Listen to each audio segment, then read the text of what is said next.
Once again, everybody, my name is Lori Page, and I'm coming to you from the advisory team here at Sound Wealth Management. And today we're going to talk about managing marriage and money. Like it or not, romance does have a business side, especially if that romance turns into a marriage. At Sound Wealth Management, we like to think of our client households like a business. Our advisory team serves as your senior leadership, chief investment officer, chief executive officer, taking our direction straight from you, the chairpersons of the board. What I have to share with you today is not flashy, but I can assure you it's much easier than you might think to minimize the confusion and emotions that money can cause so you have more time to enjoy your life together. If you Google the words money and marriage, you get an overwhelming percentage of negative articles. Most of them are about how to avoid the biggest financial pitfalls that cause marital destruction. If you're not careful, you can easily buy into the notion that money is always difficult in a marriage and is the leading cause of divorce. Most people agree that money is an unavoidable part of building a life together. Money is a private topic, and that talking about money makes them uncomfortable, even if they're talking with their spouse. All of this could become a breeding ground for conflict, and it sometimes does, but it doesn't have to. Fortunately, there's a way to get clear money agreements that both spouses are committed to and comfortable with, and it's not rocket science. According to a 2018 couples study conducted by Fidelity, 76% of those surveyed say that they communicate very well when it comes to financial matters. 34% couldn't correctly identify how much their partner makes, and 54% disagreed on how much should be saved. The same study showed that American couples tend to worry more and plan less. 53% of couples surveyed said that they worry about being able to afford healthcare costs in retirement. 59% worry about having enough saved for retirement. And 54% of couples argue about money.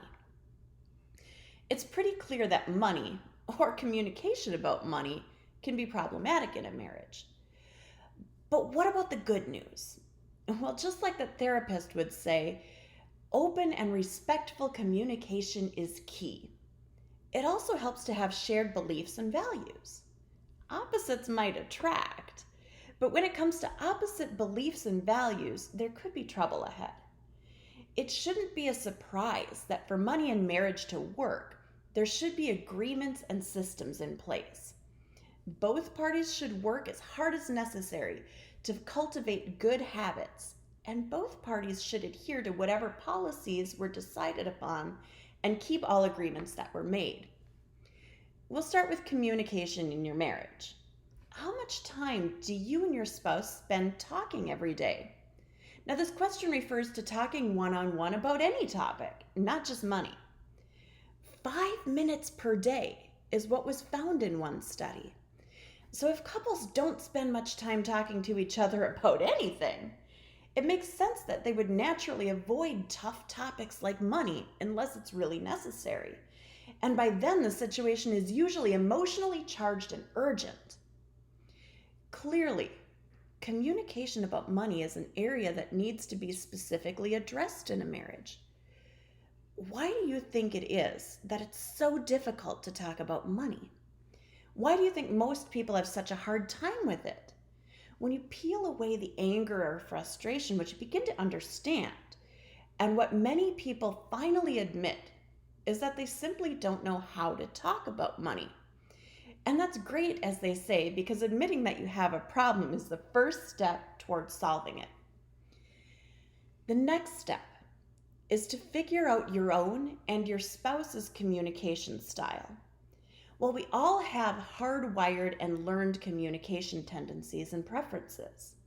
When we're stressed, our socialized communication style can disappear, leaving the hardwired tendencies to rule the moment. And that may or may not be good. Like beliefs and values about money, It's extra challenging in a marriage when communication styles don't match up well. The upside is that you can do something about it. And this reminds me of a story. If you're a subscriber to our media channels and watch all of our videos, you know that I love performing arts and sports cars. What you may not know, however, is that I had never driven a car with a manual transmission in my life until after I was 36 years old and owned one. My husband, being the wonderful and patient man that he is, convinced me that he could teach me how to drive a stick with no problem. And I believed him because Ben is generally right. Don't tell him I said that. I kid you not. This was the most stressful 2 months of our marriage. But the reason is not because that he's a bad teacher or that I can't be taught, but that we were speaking different languages. I didn't understand what "you need to do this" means. And it wasn't until Ben said, "I don't get it. You can dance. Why can't you time your feet for using a clutch?" that it clicked for me. Ben equating the pedals to dancing triggered the part of my brain that made me understand what he had been trying to say to me for 8 Saturdays in a row in a matter of seconds.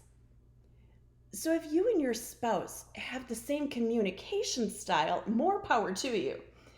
But if you don't, the first order of business is bridge building. You want to build a communication bridge between your differences without making either one of you right or wrong. I repeat, without making either one of you right or wrong.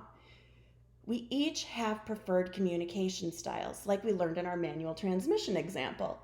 But on a more general level, we each have a socialized style, which is what we use to accommodate other people's style, and we each have a hardwired style. As you might imagine, the hardwired style is the set of old patterns and behaviors that we revert to when we're pressured, stressed, or confused. First, discover your own communication style. Just do this. Next, discover your spouse's preferences. What is something my wife understands? Performing arts. Finally, build a bridge to accommodate and connect your different styles. Using the clutch is like dancing. Personal finance is a very private topic, one we usually don't share with many people outside of our spouse and financial professional, and we don't get much practice talking about it outside of our marriage. Meanwhile, inside the marriage, it can be emotional and sometimes explosive topic, and it's rare that we get to discover how to have a comfortable and productive money conversation. Think about what you need to feel comfortable, productive, and safe. What is your preference for receiving information? How do you prefer to make decisions? The objective is to understand how you, as a couple, can make the time that you spend together discussing your finances more comfortable and productive. For example, some people are researchers and need to take a deep dive into data and analysis before making a decision. If this is you, it's important to make sure that you're prepared with your information before sitting down with your partner to make a financial decision, especially if your partner is more of a just the facts style decision maker. Now let's talk about the topics that can help you understand each other better and form agreements. You and your spouse will benefit from looking at your individual and shared beliefs and values regarding money. Start with your own money story. Our money story starts before kindergarten and consciously or unconsciously influences our money behaviors, expectations, and decisions. It's formed by direct and indirect messages received from family, friends, relatives, and community. These messages helped formulate how your family talked about money, how they got it, how they spent it. What was your family's money story? How did your family talk about money, spend money? Where did money come from? And what's your spouse's money story? You and your spouse have your own money story that influences your financial life decisions. Chances are that your stories are different, and understanding them may explain your current behaviors. We know that couples with compatible values and beliefs regarding money have an easier time managing their financial world. Completing the statement, "The purpose of money is," can give you insights into the values and beliefs that you have about money. Some will say the purpose of money is freedom to make your own choices. Others might say it's for security for yourself and your family. A revision of a famous Gilded Age statement is another example of a statement of money beliefs and values. The purpose of business is to make money. The purpose of money is to do good. Beliefs and values show up in the four main areas of money management: spending, saving, investing, and sharing. It can be illuminating, eye-opening, and maybe confirming to use these four categories to explore your beliefs in action. Take one category at a time and talk about your thoughts and expectations with your spouse. Don't be surprised if you find areas of disagreement. It's normal and usually fairly easy to work through. Finally, you and your spouse should create written financial agreements to help clarify your intentions, responsibilities, and expectations. Documents give you a concrete place to return to when things aren't working. Also, when you have things written down, it decreases the time it takes for you to make decisions. Psychologists use the term decision fatigue for what happens to us as the day goes on. Apparently, we have a finite amount of willpower to make good decisions throughout the day. By the time we hit mid-morning, our willpower is running low and we begin to experience mental fatigue or decision fatigue. Once we eat lunch, we recover, and by afternoon, it zaps us again. We eat dinner and recover. But then we have physical fatigue from the day and never really get back to the decision-making abilities that we had in the morning. But if we have a written agreement, the types of decisions we'll make, decision fatigue is a non-issue. Developing systems and agreements that are easy to follow and automated as much as possible take a lot of the decision-making. It might take some time and not be that much fun, but it's worth it for the time, confusion, and disappointment it'll save you in the future.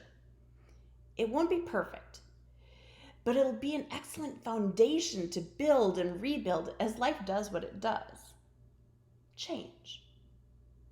Of course, I wouldn't leave you without giving you some examples of topics you might want to include in your financial agreements. When developing written agreements, you have 4 questions to answer. What are we agreeing to? How will we put this agreement into action? How should we establish accountability to each other? And what difference will it make in our lives if we're successful with this agreement? Remember, when romance happens, financial lives get connected. And that connection can be successful or not depending on how you handle it. If you need help figuring out your financial communication style or how to plan for the next phase of your life, feel welcome to reach out to the advisory team here at Sound Wealth Management at 941-932-4822 or schedule your no-obligation consultation online at www.soundwealth.net. Have a great day, everybody.